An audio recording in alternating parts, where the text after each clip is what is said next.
Seconde, chapitre 2, partie 1, Équations et inéquations du premier degré. C'est aussi le chapitre 7 de première ST2S.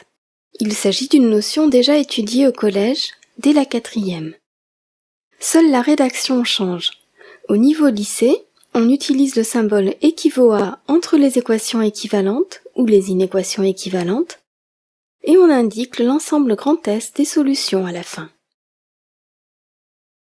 Pour résoudre des équations et des inéquations, les règles de base sont des règles pas de jaloux. L'opération qu'on applique aux membres de gauche, il faut aussi l'appliquer aux membres de droite, pas de jaloux.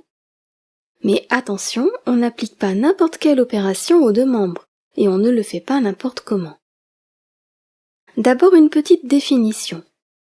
On dit que deux équations, ou deux inéquations, sont équivalentes quand elles ont le même ensemble de solutions. Entre deux équations équivalentes ou entre deux inéquations équivalentes, on écrit le symbole équivaut à. Ce symbole se lit aussi si et seulement si. Moins 2x plus 6 est égal à 0 si et seulement si moins 2x est égal à moins 6.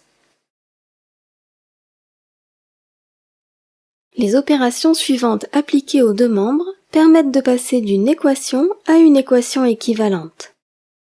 Additionner ou soustraire un même nombre de membres, multiplier ou diviser les deux membres par un même nombre non nul, attention.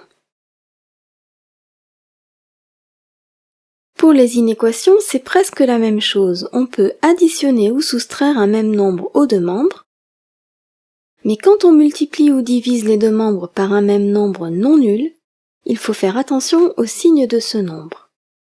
Si le nombre par lequel on multiplie ou divise les deux membres est strictement positif, on garde le sens de l'inégalité, alors que si le nombre par lequel on multiplie ou divise les deux membres est strictement négatif, on change le sens de l'inégalité.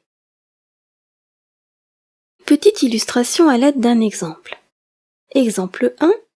Je souhaite résoudre l'inéquation I1, moins 2x plus 6 est strictement inférieur à 0. C'est une inéquation du premier degré, en effet, nos deux membres sont développés et l'inconnu x est élevé seulement à la puissance 1. Pour résoudre une équation ou une inéquation du premier degré à une inconnue x, on commence par rassembler les termes en x dans un membre, celui qu'on veut, et les termes sans x dans l'autre. Si je choisis de garder les termes en x dans le membre de gauche et de mettre les termes sans x dans le membre de droite, je veux me débarrasser du plus 6 dans le membre de gauche. Pour ce faire, je soustrais 6 aux deux membres. À gauche, il me reste moins 2x. À droite, j'ai 0 moins 6 qui donne moins 6. Maintenant que mes termes en x sont dans un membre et que mes termes sans x sont dans l'autre, je cherche à obtenir x tout seul dans le membre de gauche. Moins 2x, c'est moins 2 fois x, ne l'oublions pas. C'est une multiplication quand on n'écrit pas l'opération. Et pour obtenir x tout seul quand on a moins 2x, il faut compenser cette multiplication par moins 2 en faisant une division par moins 2. On divise donc les deux membres par moins 2. À gauche, il reste x, car moins 2x sur moins 2 est égal à x.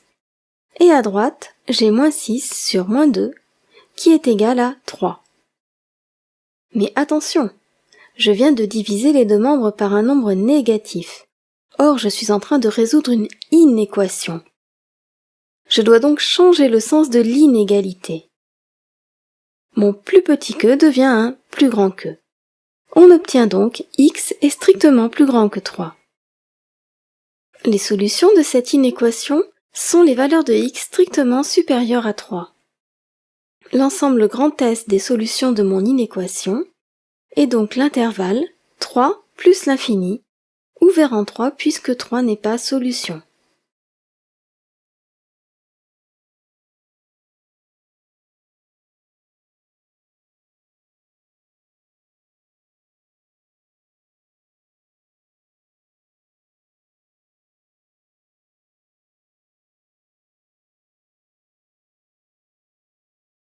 J'aurais pu m'y prendre autrement pour résoudre cette inéquation, en choisissant de rassembler les termes en x dans le second membre et les termes sans x dans le premier. Dans ce cas, pour garder 6 dans le premier membre et faire disparaître le moins 2x, on choisit d'ajouter 2x aux deux membres. Quand je fais une même addition ou une même soustraction aux deux membres, ça ne change pas le sens de l'inégalité, puis on n'a pas besoin de vérifier que c'est non nul non plus. Donc dans le premier membre, il me reste 6, et dans le second, j'ai 0 plus 2x qui me donne 2x. Maintenant que les termes en x et les termes sans x sont séparés, je veux obtenir x tout seul dans le second membre. Comme j'ai 2 fois x, je dois diviser les deux membres par 2. 2 est un nombre strictement positif, je peux donc diviser les deux membres par 2 sans changer le sens de l'inégalité. À gauche, 6 que divise 2 donne 3, et à droite, 2x que divise 2 donne x. J'obtiens 3 est strictement inférieur à x, qui équivaut à x est strictement supérieur à 3, ce qui me donne exactement le même ensemble de solutions que celui que j'ai trouvé tout à l'heure, l'intervalle 3 plus l'infini ouvert.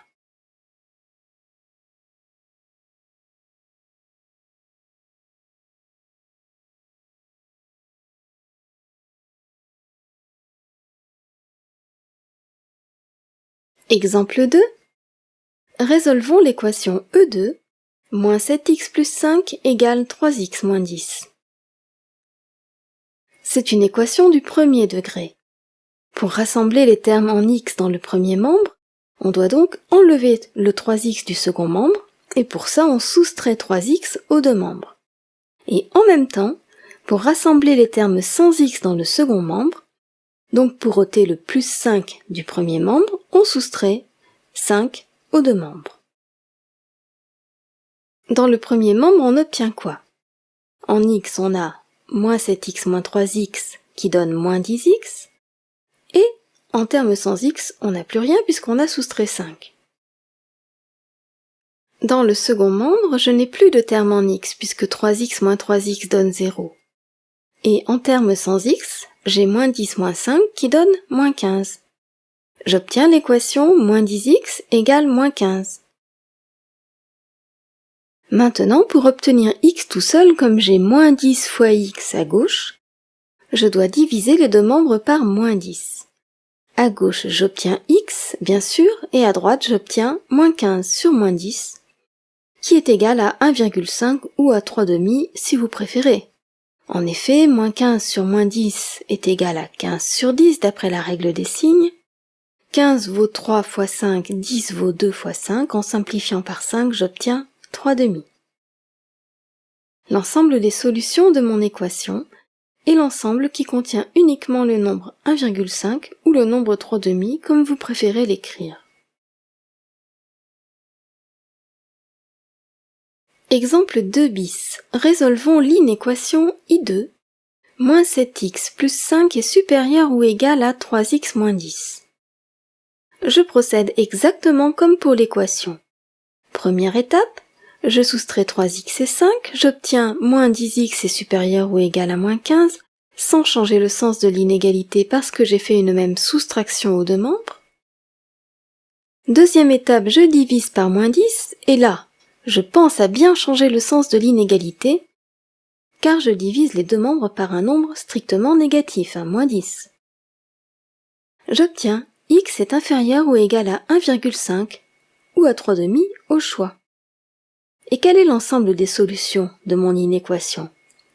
C'est l'intervalle moins l'infini 3/2 fermé, c'est-à-dire tous les nombres qui sont plus petits que 3/2 inclus. Quand l'inégalité est large, c'est-à-dire quand elle comprend le ou égal, on garde dans l'ensemble des solutions la valeur où c'est égal, celle qui serait solution de l'équation. Ici, on garde donc 3/2. On ferme donc le crochet vers l'intérieur de l'intervalle pour montrer qu'on le garde. Mais en moins l'infini, on laisse le crochet ouvert, puisque moins l'infini est un nombre fictif jamais atteint. Tout à l'heure, on avait exclu le 3, parce que l'inégalité était stricte. On ne voulait pas le 3 dans l'ensemble des solutions, on lui disait « Allez, fiche le camp dehors !» Alors on a mis le crochet vers l'extérieur.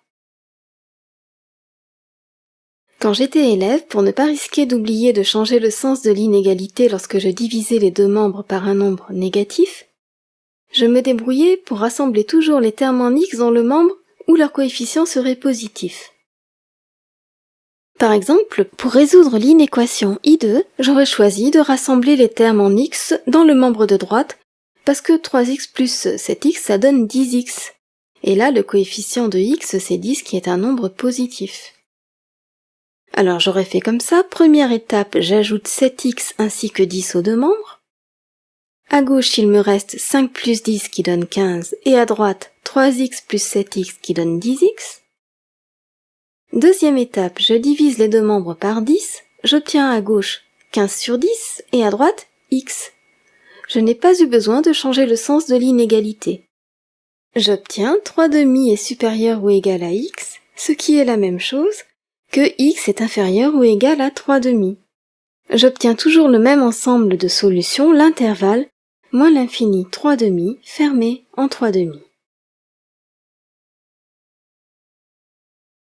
Retenons bien, pour résoudre une équation, je peux, entre deux étapes, additionner ou soustraire un même nombre aux deux membres, multiplier ou diviser les deux membres par un même nombre non nul.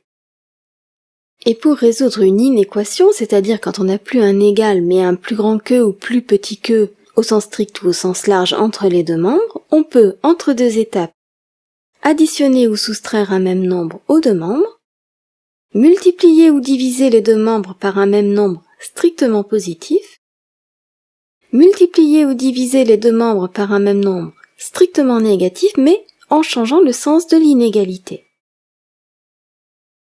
Maintenant, deux petites blagounettes avec des situations qui pourront vous arriver quand vous aurez à résoudre des équations ou des inéquations plus compliquées. Exemple 3. Résolvons l'équation 2x plus 5 égale 2x plus 7. Pour ne plus avoir de x dans le second membre, je soustrais 2x aux deux membres. Et là, qu'est-ce qui se passe? Dans le premier membre, il me reste 5, et dans le second, il me reste 7, et il n'y a plus de x. Bah alors, en plus j'écris un truc faux, 5 égale 7. Mais où c'est que je me suis trompée? En fait, je me suis pas trompée. L'équation 2x plus 5 égale 2x plus 7 est bien équivalente à l'équation 5 égale 7 d'un connu x. On se demande pour quelle valeur de x est-ce que l'égalité 5 égale 7 est vraie. Eh bien, pour aucune, 5 n'est jamais égal à 7. X il peut bien valoir ce qu'il veut, 5 ne sera jamais égal à 7. L'égalité 2x plus 5 égale 2x plus 7 non plus, elle n'est vraie pour aucune valeur de x, puisqu'un même nombre, 2x, auquel on ajoute 5, ça sera jamais égal à lui-même 2x, auquel on ajoute 7. Il y aura toujours 2 d'écart entre les deux. Cette équation n'a donc pas de solution.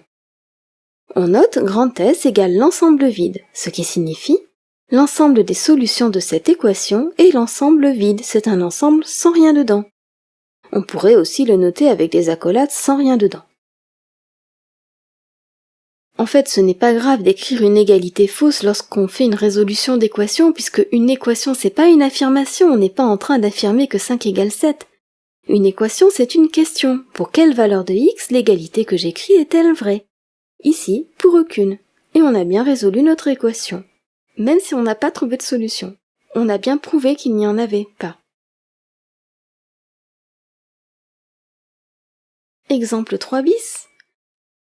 Résolvons l'inéquation 2x plus 5 est strictement inférieur à 2x plus 7. Je soustrais 2x aux deux membres, j'obtiens 5 plus petit que 7. Pour quelle valeur de x est-ce que c'est vrai?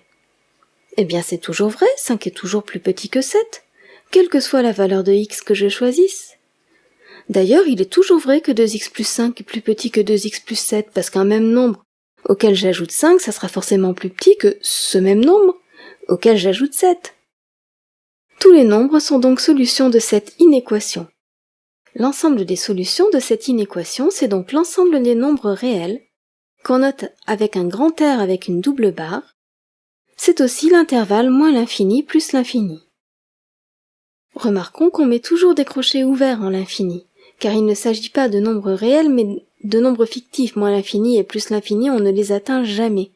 Moins l'infini, c'est un nombre qui serait inférieur à tous les réels, et plus l'infini, un nombre supérieur à tous les réels.